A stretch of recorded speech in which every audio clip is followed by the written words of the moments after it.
Hier waard de man juist de moon deer aantroffen. Het lichaam wie sabot schijnt dat het dreig wie u te vinden of het om een man of een vrouw ging. Daar kwam van de middag meer duidelijk een zoer. Ja, deze man is vastgebonden en verbrand aangetroffen hier op deze plek. Ja, het is natuurlijk een verschrikkelijke misdrijf. En we zijn nu naastig op zoek naar wie deze man is. Wij weten op dit moment nog niet, we hebben zijn identiteit nog niet kunnen vaststellen. Bezochten we het nou de deertsoorzaak te achterheljen.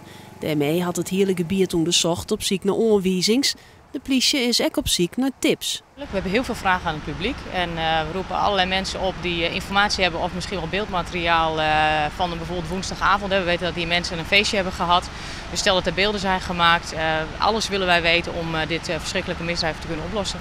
Mogelijk hebben de dader of de daders hier iets achtergelaten. Daarbij kunt u denken aan sherrycans of flessen met brandversnellende middelen, misschien wel kleding of persoonlijke bezittingen van het slachtoffer. Dus ja, als je hier iets in de omgeving vindt waarvan je denkt, nou, dat zou hiermee te maken kunnen hebben, neem contact op met de politie.